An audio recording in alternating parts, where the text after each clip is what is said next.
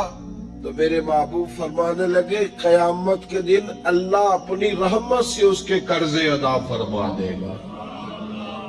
دیکھو اتنا بھی کوئی خوش نصیب ہے جس کے اللہ قرضے ادا کرے، اتنا بھی کوئی خوش قسمت ہے رب جس کے قرضے دے. اللہ کہے مجھ سے لے لے چل یار رہنے دے.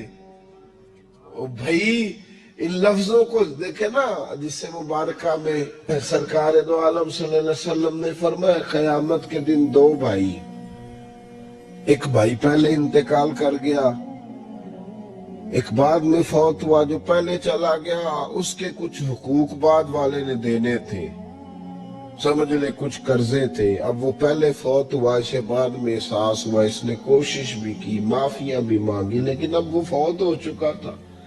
تو نبی پاک صلی اللہ علیہ وسلم فرماتے قیامت کے دن چونکہ یہ معافیاں بھی مانگتا رہا، توبہ بھی کرتا رہا، بڑی اس کو صحیح احساس ہو گیا، ندامت والی توبہ کی، لیکن اب جس کا حق تھا وہ تو فوت ہو گیا، اب کیا کرے؟ تو محبوب فرمانے لگے فوت ہوگا نا، جس نے دینے تھے پیسے، جس کے ذمے حقوق تھے، لیکن وہ جس کے دینے تھے وہ تو چلا گیا، سمجھ لے کوئی وارث بھی نہیں. تو فرمایا جب یہ فوت ہوگا تو قیامت دن جو پہلے فوت ہوا تھا وہ مقدمہ کرے گا کہ یا اللہ اس نے میرا مال دبایا، میرے پیسے لے کے دے. تو رب کریم فرمائے گا چل یہ بڑیاں معافیاں مانگتا رہا، اسے معاف کر دے. اللہ فرمائے گا، وہ کہے گا نہیں یا اللہ مجھے بڑا ستایا، مجھے بڑی تکلیف دی، میرے حقوق ضائع کیے، میں نہیں معاف کرتا.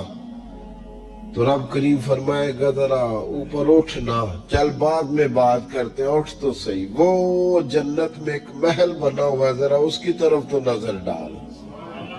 اس نے نظر ڈالی تو یہاں تو کوئی اچھا انجینئر بنائے کوئی مکان تو نظر جو ہے وہ ہٹتی نہیں. تو جس مکان کو رب تیار فرمائے، جس کو اللہ بنائے، اس سے نظریں کیسے ہٹتی ہوں گی؟ اس نے دیکھا تو دیکھتا ہی گیا، دیکھتا ہی گیا. عرض کرنے لگا مولا یہ کس کا مکان ہے؟ تو محبوب علیہ السلام فرماتے ہیں رب کریم نے فرمایا اس کا ہے جو اس کی قیمت دے گا. کہ یا اللہ کون قیمت دے گا؟ فرمایا تو بھی دے سکتا ہے. یا اللہ میں غریب فقیر میں کیسے قیمت دوں؟ تو اللہ فرمائے گا چل تو اپنے بھائی کو معاف کر دے، میں محل تجھے دے دیتا ہوں، تو معافی دے دے، محل تیرا ہوا. تو حضور فرماتے 3 دفعہ بولا، کہنے لگا یا اللہ میں نے معاف کیا، یا اللہ میں نے معاف کیا، یا اللہ میں نے معاف کیا. تو اللہ فرمائے گا پھر بھائی کا بازو پکڑ، وہ ایک محل نہیں، وہ ایک ہی نقشے کے 2 بنائے ہوئے ہیں، اس کا بازو پکڑ، دونوں جنت میں چلے جاؤ، میں نے تم دونوں کے لیے گھر بنا دیا ہے. اپنے معاملات صحیح کرنے کی کوشش کریں، اپنے معاملات صحیح کریں. ہم اس سلسلہ عالیہ میں داخل ہیں کہ حضور غوث اعظم رضی اللہ تعالیٰ عنہ کے والد کا مشہور واقعہ ہے کہ بھوک لگی تھی تو دریا میں بہتا ہوا سیب کھا لیا تھا، سیب کھا لیا غوث اعظم کے والد نے. تو پھر کہنے لگے اوہو یہ میں نے کیا کیا. جس سمت سے وہ سیب آیا تھا وہاں جانے لگے، وہاں ایک باغ تھا، پیچھے جا کے ٹہنیاں جھکی ہوئی تھی، یہاں سے سیب آیا. باغ کے مالک بھی بزرگ تھے، ان سے جا کے کہا غلطی سے کھا لی جائے، معافی مل جائے. انہوں نے کہا معافی اتنی جلدی نہیں ملتی. کیسے ملے گی؟ فرمایا 12 سال مالی بن کے میرے باپ کی نوکری کر. تو خدمت کرنے لگے تو حضور غوث اعظم کے نانا جی کہتے ہیں بچہ مجھے بھا گیا. کہنے لگی حضور چلے معاف کر دیں اب. تو کہا معافی نہیں ملے گی، میری ایک بیٹی ہے، آنکھوں سے اندھی ہے، آنکھوں سے اندھی، کانوں سے بہری، زبان سے گونگی اور پیروں سے لنگڑی، اس سے نکاح کر. پھر معافی ملے گی. کھایا کیا؟ ایک سیب. تو حضور غوث اعظم رضی اللہ تعالیٰ عنہ کے والد کہنے لگے مجھے گوارا ہے، آپ کر دیں نکاح، پر وعدہ کریں مجھے معاف کر دیں گے نا؟ تو کہتے نکاح ہو گیا. جب پہلے دن میں حجرہ عروسی میں داخل ہوا تو میں نے پلنگ پر کوئی معذور نہیں، جنت کی حور کی مثل عورت بیٹھی دیکھی، اور جس کا حسن بتاتا تھا کہ چہرے سے زیادہ باطن میں اللہ نے روشنی عطا فرمائی ہوئی ہے. فرماتے میں نے اس کے قریب جا کر تو کون ہے؟ مجھے تو کچھ اور بتایا گیا تھا. فرمایا تجھے بتایا گیا تھا کہ آنکھوں سے اندھی ہے، اس لیے کہ کبھی غیر محرم کا چہرہ دیکھا ہی نہیں. کانوں سے اس لیے بہری ہے کہ کبھی غلط بات سنی نہیں، کسی غلط کے پاس بیٹھی نہیں. اور زبان سے اس لیے کہ گونگی ہے کہ غلط جملہ کبھی نہیں نکلا. یا اللہ کا قرآن نکلا ہے یا محمد عربی کا درود و سلام نکلا ہے، غلط جملہ نہیں نکلا. اور ٹانگوں سے اس لیے لنگڑی ہے، کسے اپنے باپ کے گھر کا رستہ تو آتا ہے، سوائے اس کے گلی کا اور کوئی موڑ نہیں جانتی. اس نے پاکیزگی سے وقت گزارا. حضور غوث اعظم کے والد کہتے ہیں میں اپنے لین دین کے معاملات سیدھے کرنے گیا تو سادات کے گھر کی حور مجھے ملی، اور جب میں اس حور سے ملا تو پھر رب نے مجھے عبد القادر جیلانی جیسا بیٹا عطا فرمایا، غوث پاک جیسا بیٹا دیا. تو گئے تو معاملات سیدھے کرنے تھے تو اللہ نے ولایت کے امام کا باپ بنا دیا. تو مہربانی فرمائے اپنے معاملات میں توانائی پیدا کرے. کچھ لوگ ایسے ہوتے ہیں جن کا مال مثل مملکت کے ہوتا ہے. اعلیٰ حضرت رحمت اللہ علیہ نے پیر کے حقوق میں یہ لکھا ہے اس کے مرید کا مال اسی طرح ہے جس طرح اس کا اپنا ہے، لیکن ساتھ اشارہ بھی دے دیا ہے کہ چاہیے یہی کہ وہ بھی احتیاط ہی کرے، وہ بھی احتیاط ہی کرے، پرہیز ہی کرے، کوشش کرے.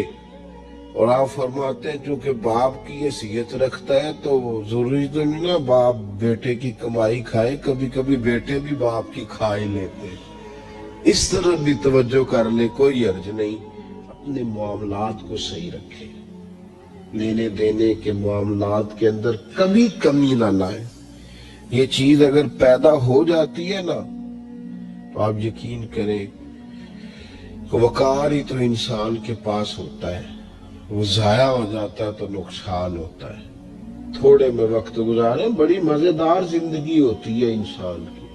جس زندگی میں انسان کے پاس وقار اپنا ہوتا ہے وہ زندگی بڑی حسین ہوتی ہے، بڑی مزیدار ہوتی ہے. ہماری مسجد میں ایک شخص آئے، کچھ دن انہوں نے وقت گزارا تو مجھے بعد میں کہنے تہاڈی مسجد تے سکون بڑا ہے، کھپ کوئی نہیں، لڑائی کوئی نہیں، کوئی کسی قسم کا میں نے وہ نہیں دیکھا. آپ یقین کریں یا 4 اساتذہ کام کرتے ہیں، کئی سالوں سے کرتے، ہم نے کبھی استادوں کی لڑائی بھی نہیں ہونے دی، ورنہ مدرسوں میں جھگڑے چلتے ہیں. مجھے کہنے لگے جی یہاں لڑائی کوئی نہیں. میں کہ اس واسطے کسی کو مالدار بندہ چیئرمین ہی نہیں بنایا کہ جو کہے کہ یہ کیسے ہو گیا، یہ کھانسے کیوں ہے، یہ اٹھے کیوں ہے، یہ بیٹھے کیوں ہے. یہاں اللہ نے حسن اس لیے دیا ہے کہ الحمدللہ یہ ایک کونا تو ضرور ہے لیکن اللہ نے بڑا سکون عطا فرمایا ہوا ہے.